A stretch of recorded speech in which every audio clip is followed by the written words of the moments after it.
Good morning, and welcome to Orange Coast Unitarian Universalist Church. My name is Joel, and I am your worship associate today. I'm joined by our minister, Reverend Sian Wiltshire, who will be speaking to you about being the calm. Even when trials and tribulations of life so easily try to taunt us into a state of frustration and despair, we can be the calm. Also here are Danielle Lewis, our Director of Religious Education for Children and Youth. And we do have our co-music directors, Steve Morihiro and Susan Shaw. However, the choir and our accompanist, Carrie, are officially off today. But Beth Mason, our former music director of 23 years, has come back to lead us in song. So, obviously, you will see many of the choir members helping out simply for the joy of working with her again. Right? Welcome, Beth. And we all welcome you here this morning. Whether you've been coming here for years, weeks, or hours, like parks, beaches, or flowers. You like that one? We're glad that you chose to be with us this fine day. I want to extend a special welcome to visitors who are seeking a spiritual home. We hope that you will find it here. We are a community of many different identities and beliefs. We are bound together not by dogmas, beliefs, creeds, or fears, but rather a covenant to create a welcoming, inclusive, and loving community. We need not think alike to love alike. Our desire to include you visitors in our future is paramount. We've just recently moved into this lovely sanctuary, which has been years in the making, and you can see our donor recognition on the back wall and our new chalice here up front. So we are excited to have you here in this new chapter of our congregation. In the spirit of building this community, let's also recognize the many volunteers who have helped to put this service together today. I'll point up here, actually. Yes. Thank you for your time and talent. Roomers, we invite you to silence your cell phones. Zoomers, we invite you to say hello in the chat. And as we worship today, let us also acknowledge that our church property rests on the sacred ancestral homelands of the Ahachiman and Tongva peoples who seek justice and responsible stewardship. We begin our worship with the lighting of our chalice. And this morning, I will go ahead and light the chalice myself, actually, but I will, as you go ahead and say our unison affirmation with me. Love is the spirit of this church, and service is its law, to dwell together in peace, to seek truth in love, and to help one another. This we affirm together. Please rise in body or spirit in singing our opening song.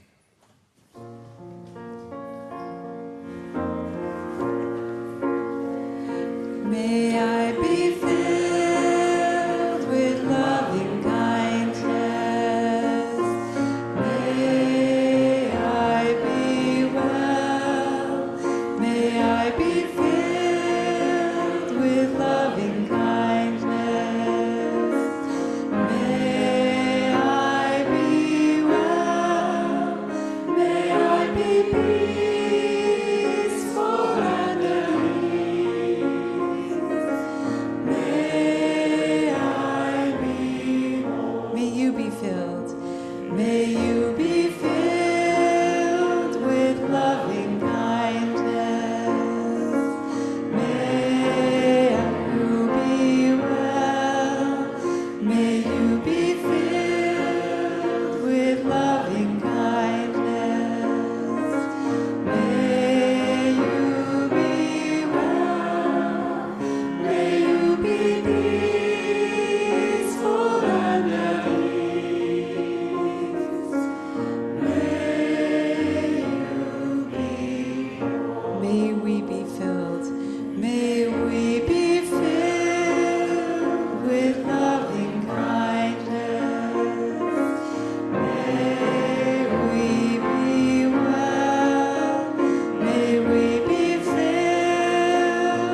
If you weren't aware, a couple of weeks ago, the Jewish New Year just passed, and they're in the middle of their high holy days. So our reading this morning comes from a rabbi about the new year. Here's the thing. The year begins anew, even in the worst of times. The leaves will turn and fall, and then they'll grow again. And sometimes we're afraid, and we can't know what choice to make to keep anyone safe. Uncertainty's a bear. All we can do is seek out sweetness everywhere we may and work to fix what brokenness we find. The good news is that we're not alone in this. We'll help each other hope when light seems dim and lift the sparks that darker days reveal. We'll love each other fiercely. In the end, there's no greater work than that we can do. We who survive will help each other heal.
Today's Time for All Ages is called Little Oakley.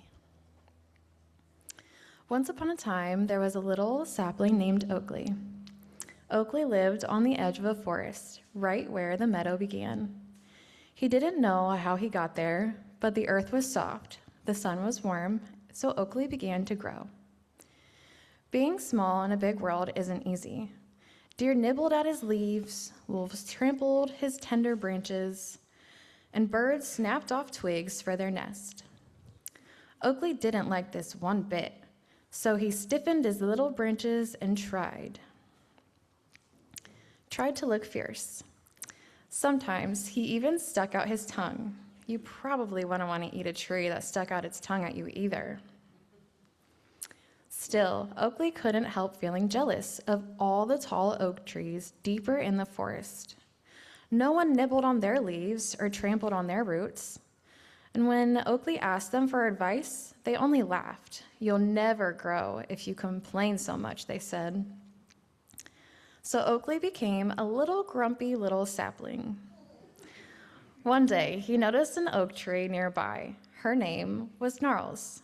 Her bark was rough, her branches wide, and she seemed perfectly at ease, swaying with the wind. The other trees said she was strange, always humming softly to herself. But she didn't seem to care what anyone thought. Gnarls noticed Oakley struggling and kindly said, "You look tired, little one." "I am tired," Oakley huffed. "Everything out here wants to hurt me." Gnarls nodded. "Life can be like that," she said, "but it doesn't have to shake so much." "Easy for you to say," Oakley grumbled. "You're big and strong, and I'm just small." "Strength doesn't come from size," said Gnarls. "It comes from where you're rooted." Oakley did not understand, but before he could ask, dark clouds gathered, and the wind began to roar. The forest groaned and swayed. Oakley bent nearly in half. "I'm going to get torn out of the ground," he cried. Gnarls cried over the storm, "Don't fight the wind. Let it remind you where your roots are." "My roots?" snouted Oakley. "They're not strong enough." "They will be," said Gnarls, "if you remember to reach down instead of only up."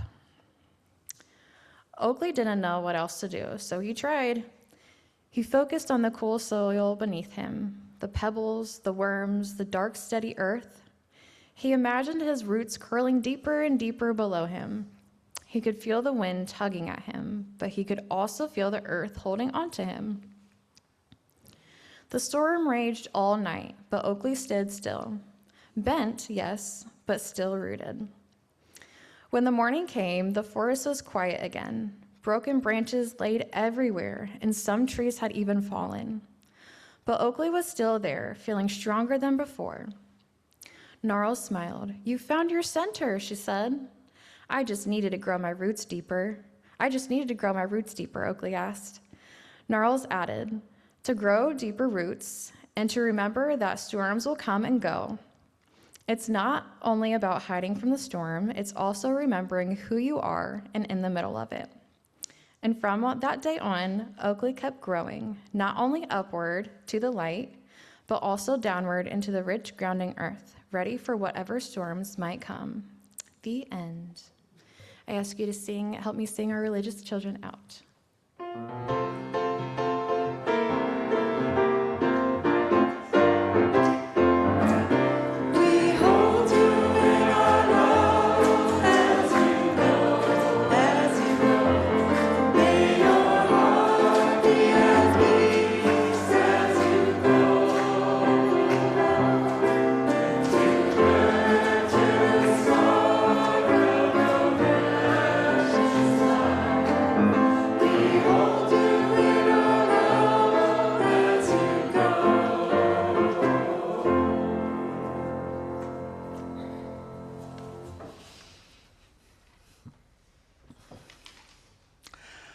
Our reading this morning was written actually back in 2001, a letter to a young activist during troubled times, sort of on the idea of the letter to a young writer by Rilke.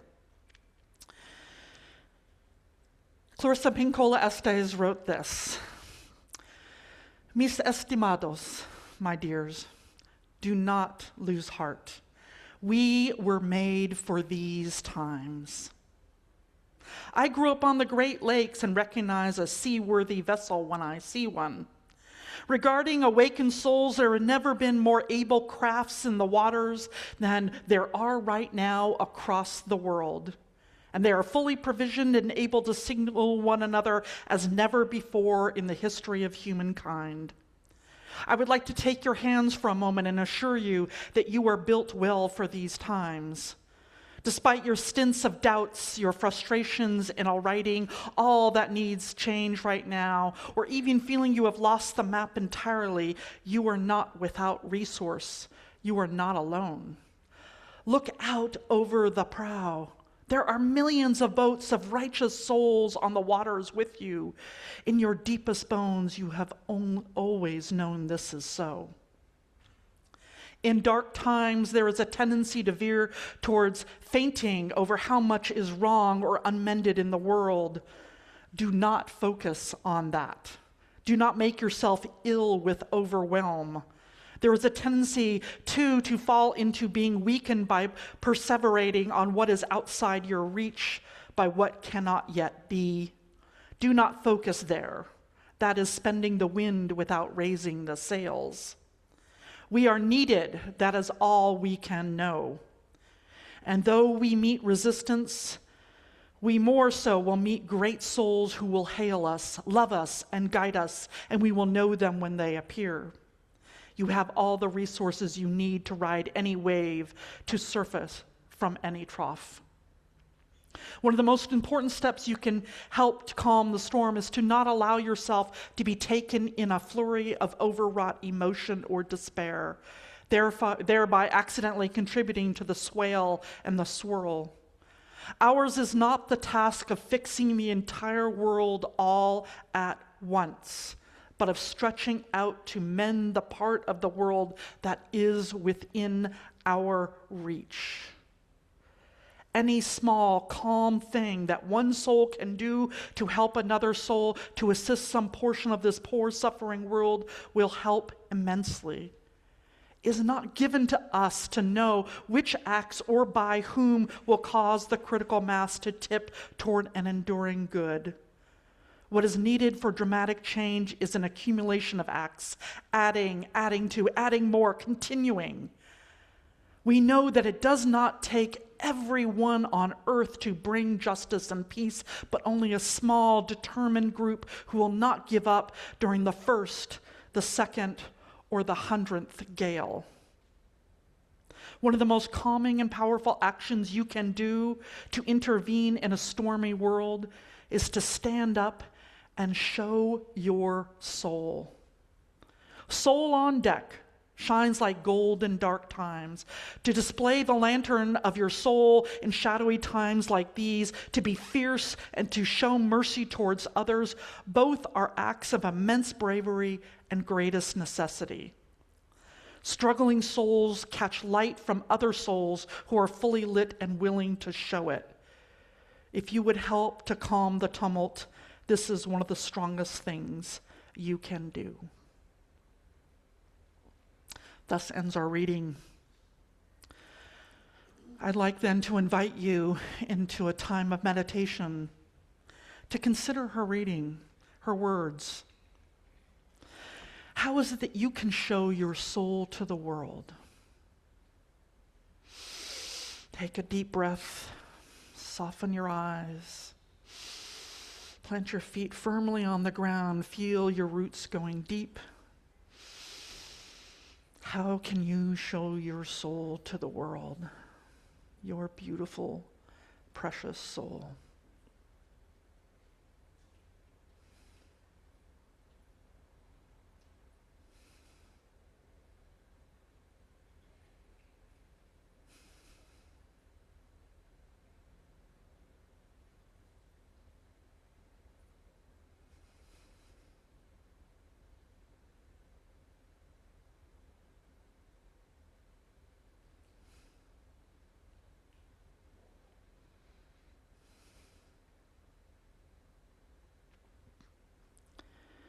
When you're ready, I invite you to join Beth and the choir in singing.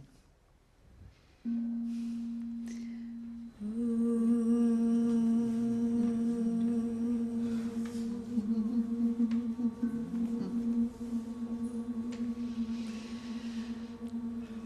going to teach you a new song, and you can start out just by humming along. Just hold that note with the choir.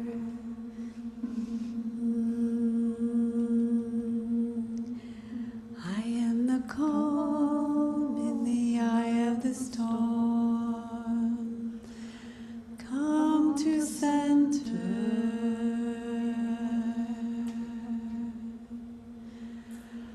I am the calm in the eye of the storm.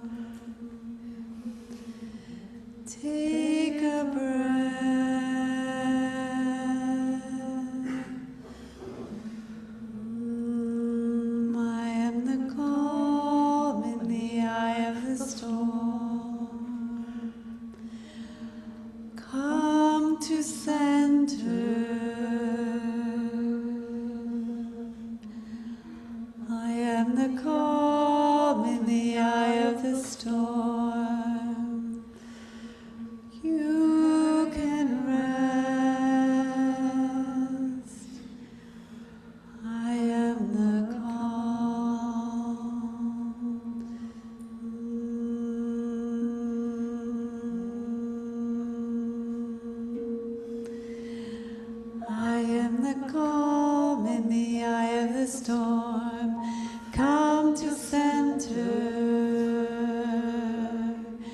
I am the calm in the eye of the storm. Take a breath.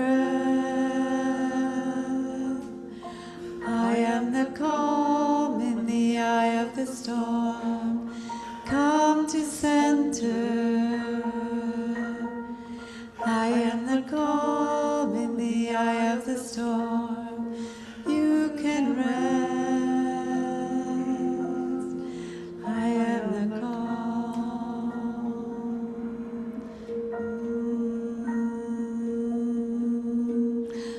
I am the calm in the eye of the storm. Come to center. I am the calm in the eye of the storm. Take a breath. I am the calm in the eye of the storm. Come to center.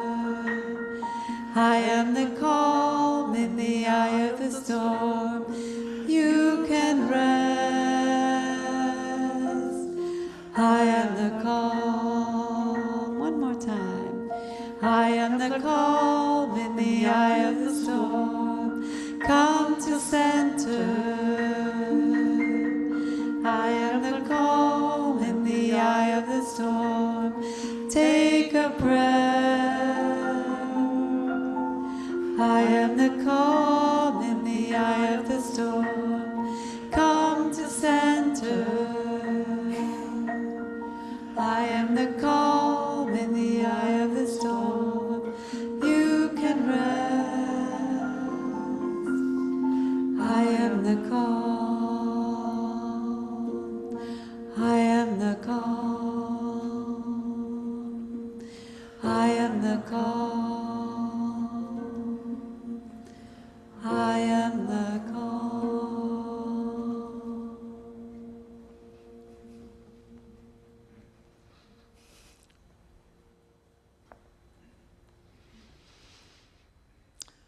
There is a moment in the center of every hurricane when the wind stops, the sky clears, and the air feels almost holy.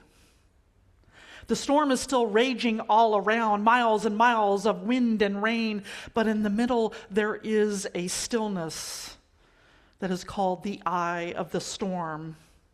Now, we might imagine that that calm at the center is weak or fragile, a pause before destruction, but meteorologists tell us that it's not. The eye of the storm exists precisely because of the power around it. It is held there steady by the very forces raging on all sides. And I sometimes think that that's what it means to be human in times like these. To live in the center of storms we cannot control. Storms of grief, of injustice, of anger and fear. And yet to find somehow within us and among us a center that holds. A calm that does not deny the storm, but lives faithfully within it. And it's not news that the winds are howling right now in our country. Even here in our own community, people are afraid. There are ice raids happening not far from here. Families separated, children terrified, neighbors afraid to go to the grocery store or to work because they don't know if they'll be home by nightfall. We see wildfires in our state, the floods in others, oceans rising, species disappearing. The earth is crying out for healing, and we're ignoring the indigenous people's wisdom to care for the earth. We feel the weariness of a democracy that seems to be eroding, truth-bending, trust-breaking, rights and liberties once assumed, now in question. We find it in the attempts at erasing and demonizing our trans and non-binary siblings. Yesterday was National Coming Out Day, but people are afraid to go out, afraid to travel, thinking of moving out of the country, worrying about getting their much-needed medicine. It's dangerous to be out. And all of it can leave us dizzy and disoriented and spinning in anger and despair. And if you've ever felt like you can't find your footing anymore, you're not alone. If you felt helpless, one more news story from giving up, you're not alone. This too is part of the storm. So, okay, let's take a deep breath. Take a deep breath, people. Because even in the storm, we can breathe. Even when the winds roar, there's enough to fill our lungs. And that breath, that simple act of breathing, that is where the calm begins. Some of you know that last summer I spent 3 quiet hours under a maple tree at a shamanic retreat. By the end of that time, I felt deeply rooted, centered, filled with appreciation and love. And when that storm, when it rages inside of me, when I feel overwhelmed by all that I want to do, when rage and despair come up from my belly and threaten to make me want to scream, take a deep breath. And I remember sitting there under that tree, and I can feel the solid earth beneath me. I remember the sunlight coming down through the green leaves, sparkling, and how, most importantly, how my body felt, centered, grounded, full of hope and love. Your body remembers those times. And then the ache in my stomach goes away, the racing thoughts still, and I'm at peace.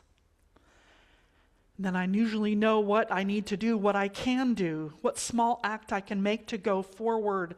I don't have to mend the whole world, as Estes tells us, but I can do one small, calm thing. Ours is not the task of fixing the entire world all at once, but of stretching out to mend the part of the world that is within our reach. So Estes says. Okay, sometimes I have to do this 10 times a day, mind you, but it really does help to remember that place, wherever that is. So I want to invite you to take another deep breath. Where do you find your center, your calm?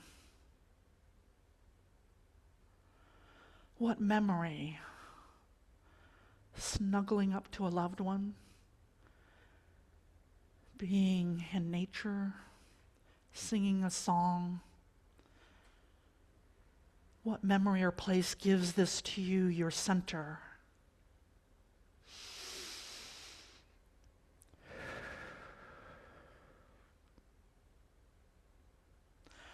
Our ancestors in faith, they knew about breathing. The Hebrew word ruach means breath and spirit, and the Greek word pneuma means the same. Spirit is not something far away, it's in the air that moves through us, and it connects us. To breathe is to remember that we are all connected to something greater than ourselves. To breathe is to reclaim our belonging in a world that wants to scatter us apart. So we breathe. And we remember the calm we seek is already within us, in our memories and in our bones.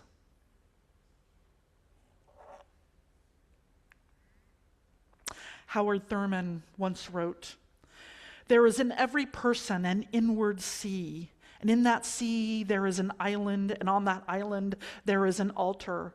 And standing guard before that altar is the angel with a flaming sword. Nothing can be placed upon that altar unless it has the mark of your inner authority." That image, the altar and the inward sea, the altar at the heart, is a reminder that within each of us lies a sacred center, a place no fear can reach, no cruelty can desecrate. It is the eye of the storm within us. It's what allows us to move through the chaos without losing our souls. And sometimes we find it in prayer or meditation. Sometimes it's walking in the forest or sitting quietly by the ocean. Sometimes it's found in the song or in the arms of someone who understands. And sometimes we only find it when we stop running from the storm and let ourselves stand still in its center. Now, it's easy to mistake calm for apathy, but being calm is not about being quiet. Let me say that again, that being calm is not about being quiet. The calm I'm speaking of is fierce. It takes courage to stay centered when the world demands fear and despair. It takes strength to keep your heart open when it would be easier to close it.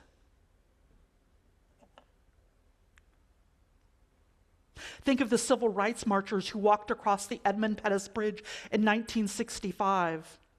Before they faced the dogs and tear gas, they spent the night before in a church singing, praying, breathing together. They knew that if they carried hatred in their hearts, the storm would win. So they grounded themselves in love. And their calm was not weakness, it was the deepest kind of power. Thich Nhat Hanh put it this way. Well, during the Vietnam War, he said, when bombs begin to fall on people, you cannot stay in the meditation hall all the time. But what you learn in the meditation hall, you bring out into the world. He called it engaged Buddhism, the practice of peace in motion. To act without hatred, to respond without becoming the very thing you oppose, we might call it engaged Unitarian Universalism.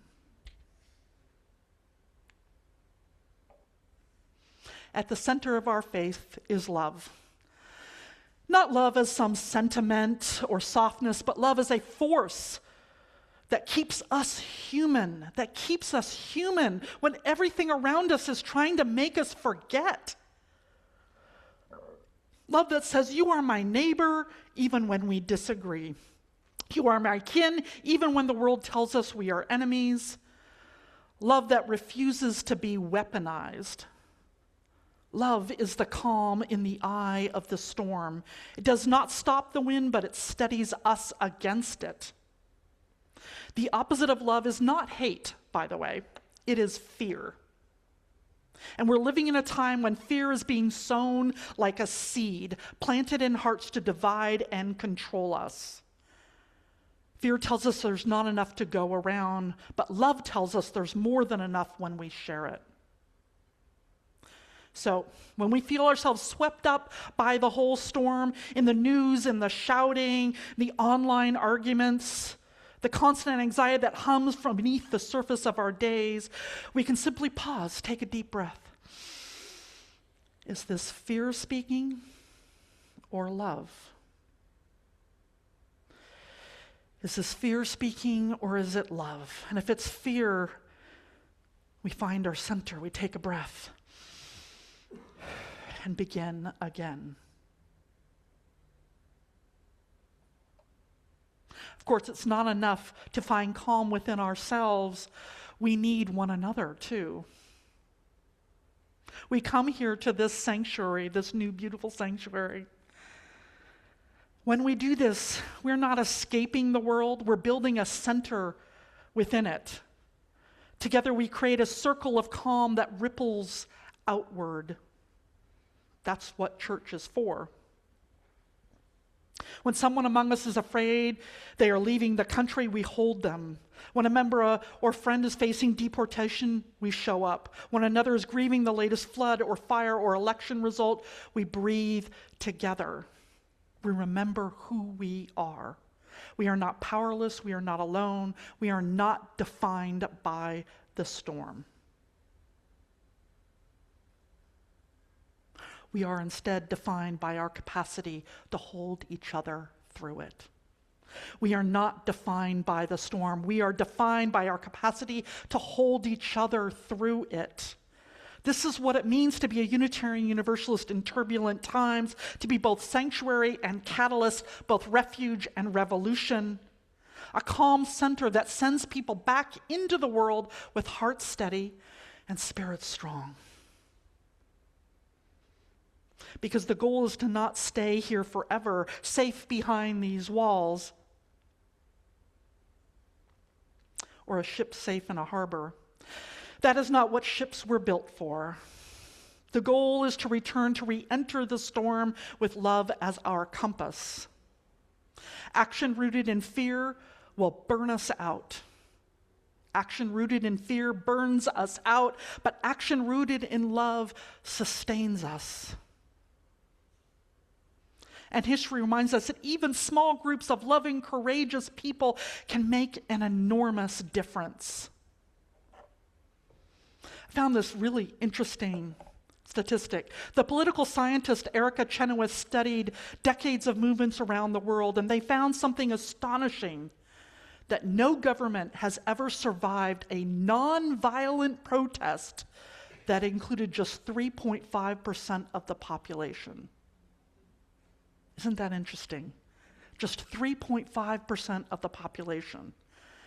3.5%, not a majority, just a small but determined fraction of people willing to stand up together. It's a reminder that calm, when joined with courage, can change the direction of the storm itself. Now, if you're aware that the last No Kings protest was only 1.8 million, it was not, or 1.8% of the population. It was not 3.5. We have a ways to go. So if you don't think your present matters at a protest, think again. You are helping make that 3.5%. That is love. When we help an immigrant family find housing or legal aid, that is love. When we march for climate justice or right to our representatives, these small acts, or teach our children to see the sacred in every living being, that is love. When we refuse to let cynicism have the last word, that too is love. Love does not mean being quiet. Calm does not mean being quiet. It means clarity. It means we choose our battles with open hearts, our words with care, our actions with reverence for the lives that they touch. And sometimes it simply means we refuse to give up. In a hurricane, the eye moves with the storm. It's not stationary. It travels, right? Holding its calm as it goes. And maybe that's a little bit what Unitarian Universalist faith looks like too. Not being rooted in one place forever, but carrying the calm with us into our homes, into our neighborhoods, our work, our witness.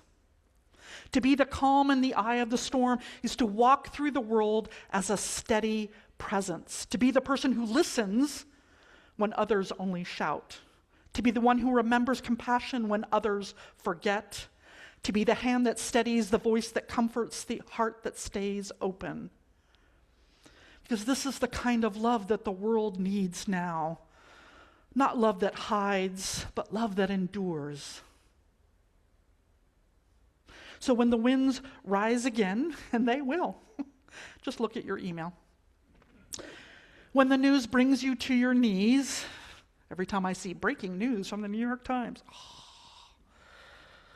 when despair whispers that it's all too much, just remember this. You have within you an altar that cannot be desecrated. You have within you a calm that is stronger than fear. You have a community that will hold you when your strength falters and your faith trembles.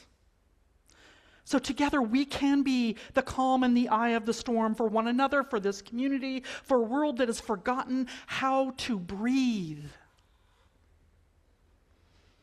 So let's take another breath together. Recall that center that you have, that altar at your center. May we carry this breath with us, not as escape, but as strength. May we walk back into the world with open hearts, anchored in love, ready to meet whatever comes with courage and compassion.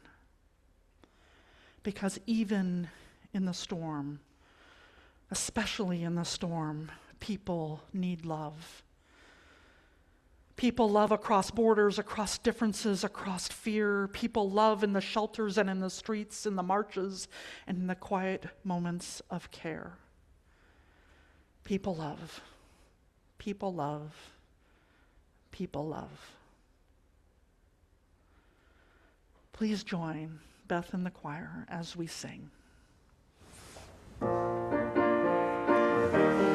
Please rise in body or spirit.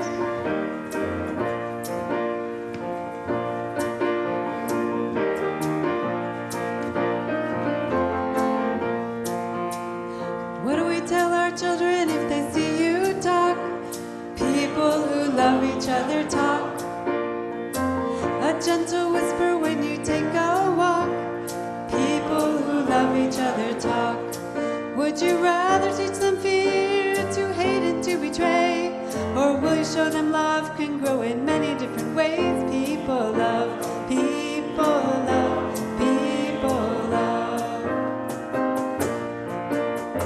What do we tell our children if they see you laugh? People who love each other laugh. What if they see a movie or a photograph? People who love each other laugh. Would you rather teach them fear, to hate and to betray? Whether you are straight or bi or lesbian or gay, people love, people love, people love. What do we tell our children if they see you cry? People who love each other cry. Working it out together if we both will try. People, we love each other cry. Well, what do we tell our children if they see you dance? People will love each other dance. What will they learn about themselves in just one glance? People, we love each other dance. Well, what do we tell our children if they see you touch? People who love each other touch. Openly and respectfully we share so much. People who love each other touch. Well, what about this? What will you tell our children if they see you kiss? People who love each other kiss. What will you tell our children that says this? People who love each other kiss. Would we rather teach them fear, to hate and to betray? Or will you show them love can grow in many different ways? People love, people love, people love, people love, people love, people love, people love.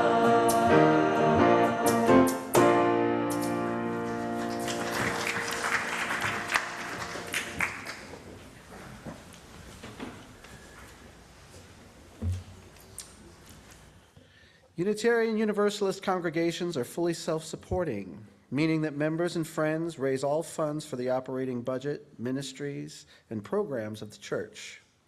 We are ever grateful for your gifts of time, treasure, and talent. OCUUC amplifies that spirit of generosity by sharing half of the plate we receive with an organization that shares our values. This month, we're partnering with a group known as Share Ourselves, or SOS. Founded in 1970, SOS specializes in providing food, clothing, and health services to neighbors in need throughout a number of health centers throughout Orange County. One of which just recently opened right across from us here on Adams and Mesa Verde East in Costa Mesa. There are multiple ways in which you can support the church and this organization. You can mail a check, you can go through our website, or use an app called Vanco Mobile. If you're a roomer, you can also simply use the basket as it's passed around. The choice is yours. All the information is on our website should you need it. And as always, thank you for your generosity. I am light, I am light. I am light, I am light. I am light, I am light.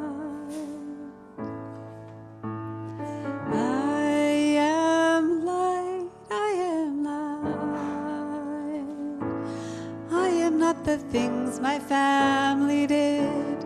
I am not the voices in my head. I am not the pieces of the brokenness inside. I am light. I am light. I am light. I am light. I am light. I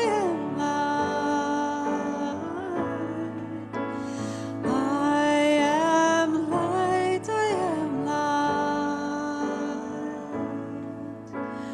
I am light. I am light. I'm not the mistakes that I have made, or any of the things that cause me pain.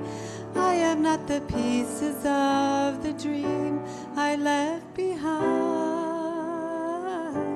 I am light. I am light. I am light.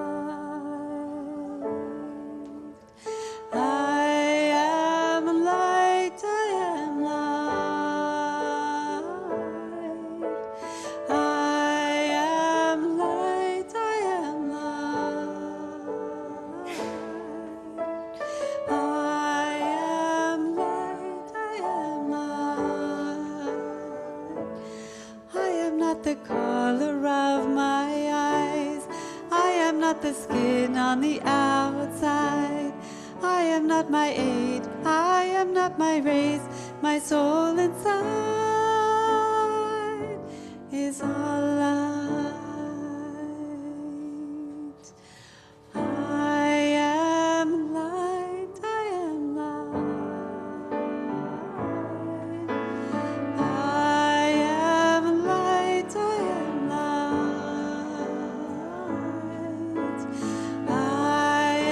am light. I am light.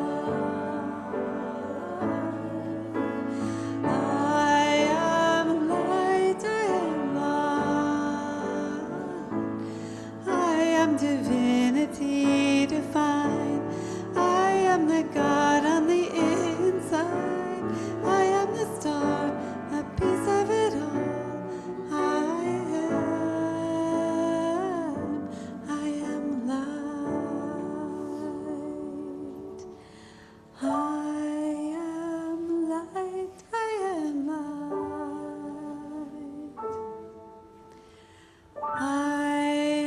am light. I am light. I am light.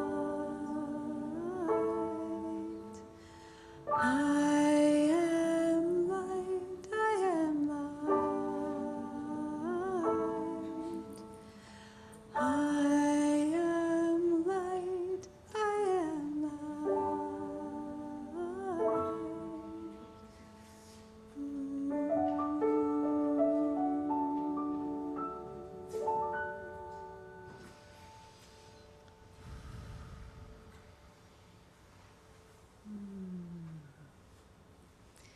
As we're soaking that in, we're going to now sing our song, We Gather Together, a song written by OCUC folks Linda Kramer and Stacy Smith. It puts our intentions into words and expresses our gratitude for the many gifts we share. We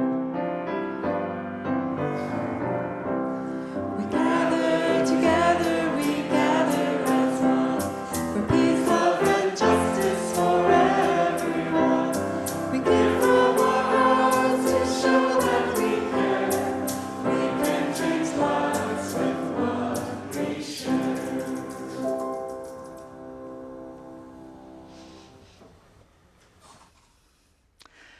Now is that time when we honor the important events and people in our lives, and you're invited, one and all, whether you're a member, a friend, visitor, everyone is welcome to participate in this weekly ritual that we call Joys and Sorrows. Bertie Reed, unfortunately, was not able to be with us today, but I'd like to invite Judith Stamper, who is one of our pastoral care team members, and she will assist you in lighting some candles. The idea is if you hold something close to your heart, something from the last days, weeks, or even hours, If you'd like to share your joy or sorrow, you can write it on a slip of paper that the ushers are pointing out to you. It looks like this. When you write it out, you simply come forward and light your candle and hand that to me, and then I'll read them out loud if you would like it to be done. And once the roomers are done lighting their candles, I'll read all the joys and sorrows out loud from our Zoomers, which I just realized I'm not hooked up to the Zoomers, so Zoomers, don't hold on to it yet. Sorry. All right. I'm almost there, Zoomers. And then Zoomers, you can add yours in the chat just as soon as I connect. All right, we're connected. Please come forward. I'd invite you to silently offer healing or celebration as you feel called and according to your own beliefs.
All right, let's see here. I'm going to read those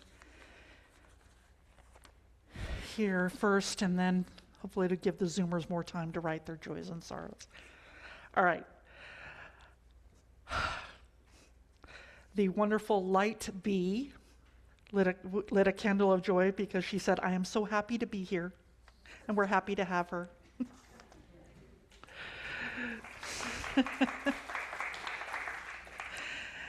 And Mifanwi, she lit a candle of joy for seeing our Beth again.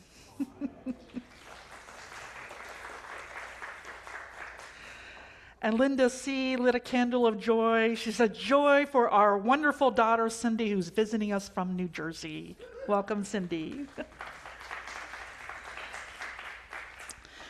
And Donald M., he lit a candle of both joy and sorrow, he said, because I forgot a few weeks ago to tell you that Sandra's birthday was on 9/11. She's 39 again.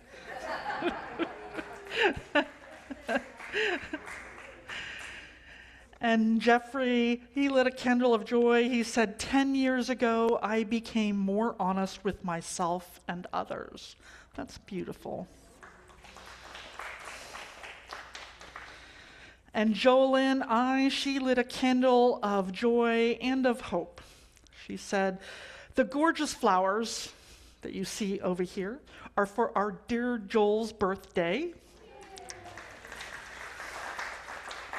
We hope that the news on his birthday that his federal office was terminated is found to be an illegal act and reversible before the final date of December 1st. Amen. Emily S., she lit a candle of joy. She said, the privilege of having found the first good therapist I've clicked with since the 2000s. Nice. And Tony A., he lit a candle of joy. He said, my granddaughter, Isla Adams, whose name means bringer of light, for doing just that.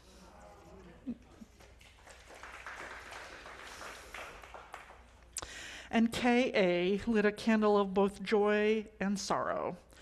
Her joy, or I don't know if it's male or female, but their joy and gratitude for a powerful sermon delivered powerfully and heartfelt. Thank you. And sadness and gratitude for the life of Diane Keaton, who brought joy through so many storms. Yeah, she was cool. And Peggy H. lit a candle of hope.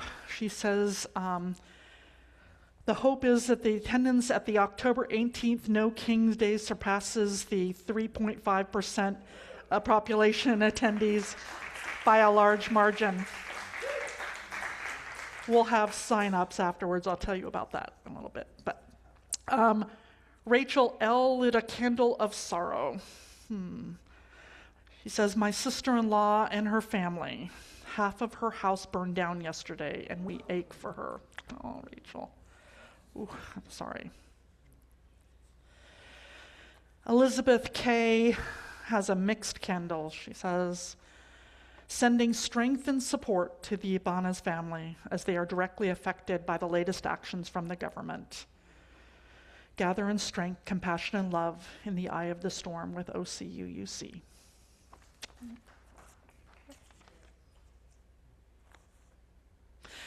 Avery B. lit a candle of sorrow. They said, my partner has decided to apply for a visa on the other side of the world because the U.S. feels too unsafe. We are both trans. All our plans for the future seem so uncertain now. I can't move to be with them since my family is here and they need me. I am devastated and disappointed in our political system who makes us feel unwanted. Yeah. Okay. Can you please light a candle, Judith, to hold Carol and her elder pup, Ellie, who looks like a baby fox, in your heart, because Ellie's been diagnosed with a brain tumor. And please also light a candle for Catherine M., for her mother-in-law, Pat, who is in the hospital for a serious infection. And those joys and sorrows online. Kathy L., she says, a joy. We got to see her last week.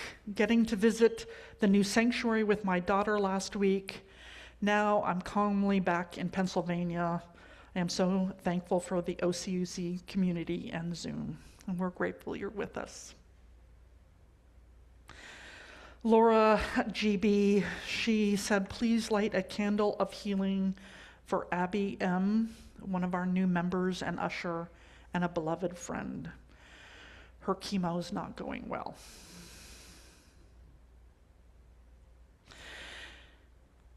And Bob would like a candle lit for Betty H., who is recovering from a fractured sacrum at a Laguna Hills skilled nursing facility. She enjoys visits from friends, so if you know the Hogans, go for it. Please contact Bob for details before visiting. Lori M., she would like a candle of joy. She says, I'm going to watch my 7-year-old grandson's ice hockey game this afternoon.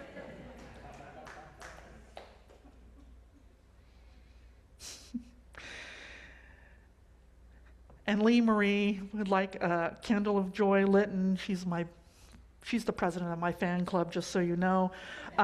She says it's a great joy to be part of the 33 people on Zoom, to be with those in the sanctuary for this awesome sermon by Reverend Sean. Okay.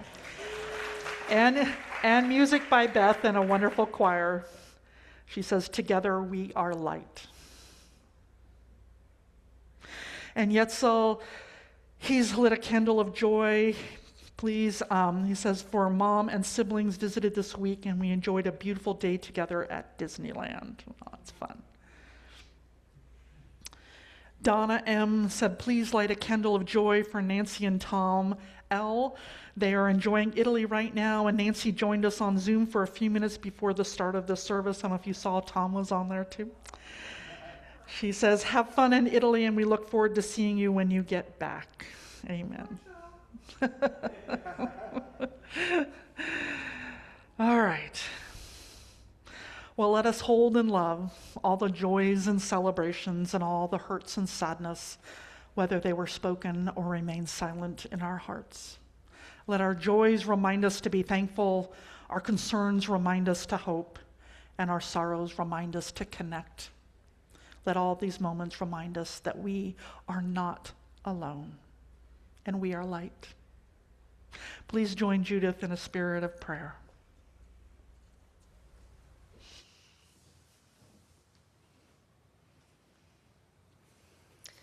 This prayer is from the Reverend Sian Wiltshire.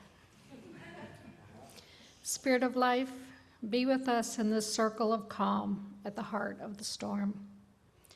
We give thanks this morning, after National Coming Out Day yesterday, for all who have found the courage to live with their truth in a world that too often meets authenticity with fear. May they know our love surrounds them, that their lives are sacred, and that every act of truth-telling makes the world more whole. We give thanks, too, for the people who have tended this land since time immemorial, whose wisdom and stories remind us that we are not separate from the earth, but woven into it. In honor of Indigenous Peoples' Day tomorrow, we remember the storms of colonization and erasure, and we commit ourselves to the calm work of restoration, repair, and respect. For all who live in fear this week, those threatened by violence, by deportation, by injustice or despair, may they find a circle of protection, a breath of peace, a steady hand to hold.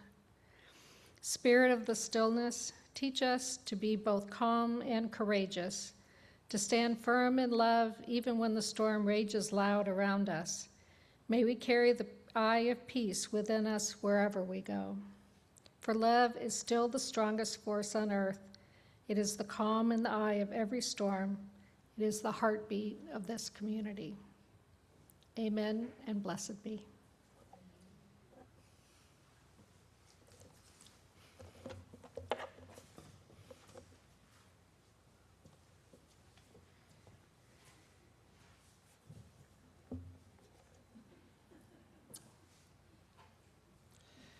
Let us join together as we extinguish our chalice, the flame of our chalice, and say together, we extinguish our chalice, but not the light of truth, the warmth of community, or the fire of commitment.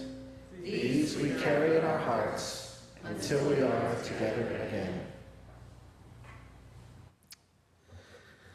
Thank you for joining us this morning. If you're a guest, a visitor, or someone who hasn't yet been known to us, I invite you to become a part of this beloved community. If you'd like to know more about our church, we invite you to either stop by the welcome table in the courtyard outside, or contact us at hello@ocuuc.org. And there you go. And we will help you get connected. Zoomers are welcome to stay after and chat with one another online. We want everyone to feel the same sense of belonging that we were all lucky to have received here among our fellowship. So please, reach out, and we will reach right back.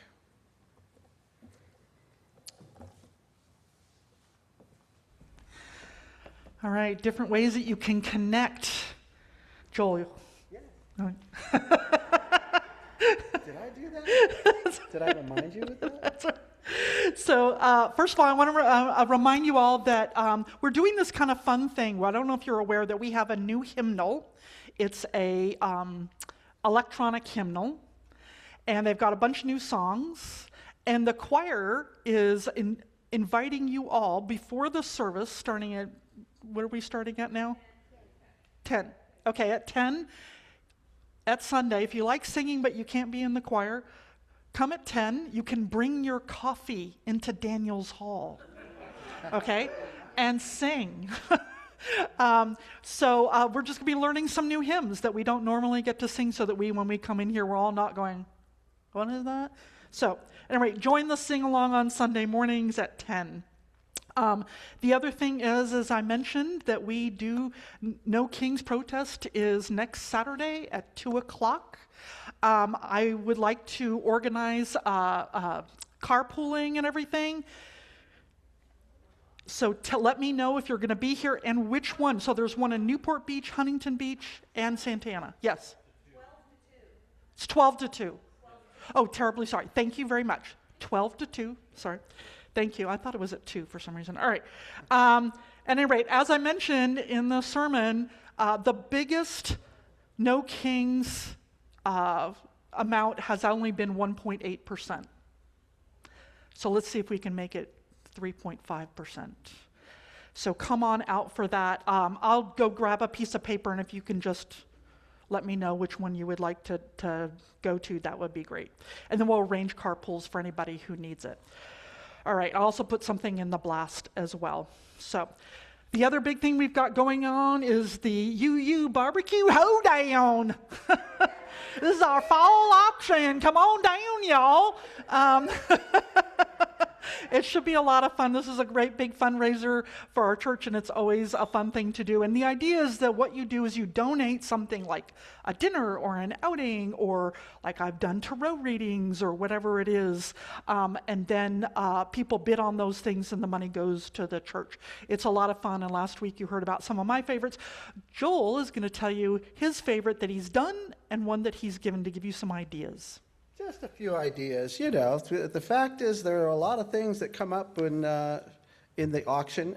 I know, there are reserved seats that can be auctioned off, reserved parking spots that are auctioned off during the auction. But some of my favorites, personally, I know I recently attended a tonk party by the Kilchers, which was basically familiarized all of us with some of the European card games that are more common, and familiarized us with some of those. So I liked it. It was really fun. And some of the person, huh? We do have chocolate there. There was plenty of chocolate there, I'll give you that. So if that would make you think about that. And wine. And wine. Chocolate and wine. There was plenty of that. Some of the favorite ones that I've actually done, though, that I've actually put up for auction, personally, I tend to be a little bit inclined to music, so I loved the Beatles sing-along that we had at our house. It was fun. It's a blast. I mean, it was from all the early stuff, from I Want to Hold Your Hand, to all the late stuff like, Lucy in the Sky with Diamonds. So it was a blast. And we had chili in the crock pot, and everybody was just enjoying themselves and singing along, making requests. So if you're up for that kind of stuff, please come along and think about some things that maybe you would want to go ahead and auction off yourself, something original that you would feel like doing and putting up for auction. We do have the forms outside for after the service if you're available, so come and see us. I also want to say, by the way, you don't have to spend a lot of money. So like yesterday, we had a wonderful, fun games and Trader Joe treats, where everybody brought a game that they liked, and you brought a Trader Joe treat. So like the people who were organizing, they just had to organize it. That was all they had to really do. And it was just loads of fun to sit around and play games, because I'm a big game person. So, all right. Everyone, remember to be the calm, to breathe, find your center. It's there. It cannot be desecrated. All right, let us sing our recessional song.